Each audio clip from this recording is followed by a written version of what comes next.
Pet owners nationwide have recently been warned about a deadly disease called leptospirosis. It's passed through rats and some other rodents, but it can be avoided if identified and treated quickly.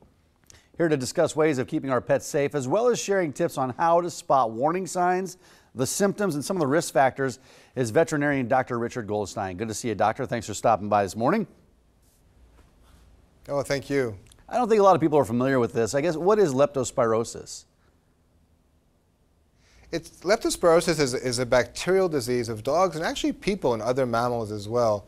It's a disease that can, if going untreated, cause very significant and even fatal kidney disease and liver disease. Now, how's it contracted? I guess what are the risk factors as well? Yeah, it's contracted by contact with water that's been, as you said, contaminated by urine from rodents. And it's not almost any mammal can spread it. The most common ones are mice, rats, possums, skunks, raccoons are really common. So they'll urinate in a puddle or in a stream or a pond, and then the dog will lick that water or play in that water, splash it in their eye, and can get it that way. So when you talk about risk factors, it's really hard to narrow it down. Every dog in this country is at risk, whether they live in downtown Omaha or they live out in the country. They're going to come into contact with water that's seen rodents, and they can get the disease. It's really becoming common. What should we be looking for, I guess, in our pets? What are some of the symptoms of lepto? Yeah, the early symptoms are pretty nonspecific, what makes it a challenge to diagnose. A few days after exposure, they'll just kind of feel lethargic. They'll lie around. They probably won't want to eat. They might start to vomit, and they might drink more and urinate more. And those are pretty nonspecific signs. The key is anything that changes in your pet, any change in behavior or change in appetite, call your vet. Call your vet and make sure that the dog doesn't need to come in. And in this case, your veterinarian will ask you to come in, and they'll run some tests. They'll run other tests as well. Obviously, not every dog that vomits has leptospirosis. Yeah. But the good news is there is a test now that the veterinarian can run in the clinic. It's a test made by a company called Zoetis. It's called a witness lepto test. And they can run in the clinic and within just 10 minutes get an accurate diagnosis whether the dog has it or not.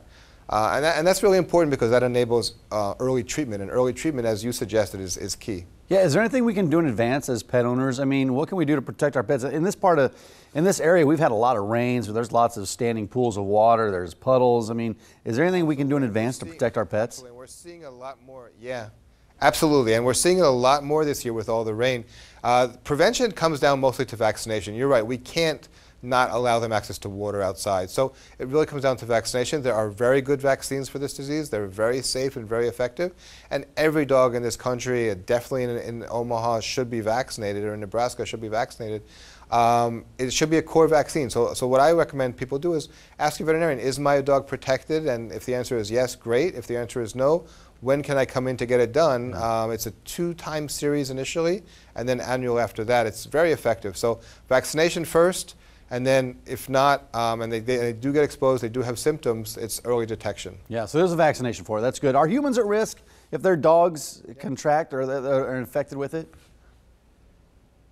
Yes, humans are at risk. And humans are actually at risk in 2 ways. They can get it directly from the dog. So let's say the dog has leptospirosis. We don't know that yet. They're kind of lying around the house. They may be urinating in the house or on themselves. Then you clean up the urine and unfortunately get your hand in your mouth and your eye, or you touch the urine in another way. That you can get it from the dog directly that way. But most of the people that get it actually from the same place the dog got it. So they get it from the spring, from the pond, or the stream, and not necessarily directly from the dog. But you definitely can get it from the dog.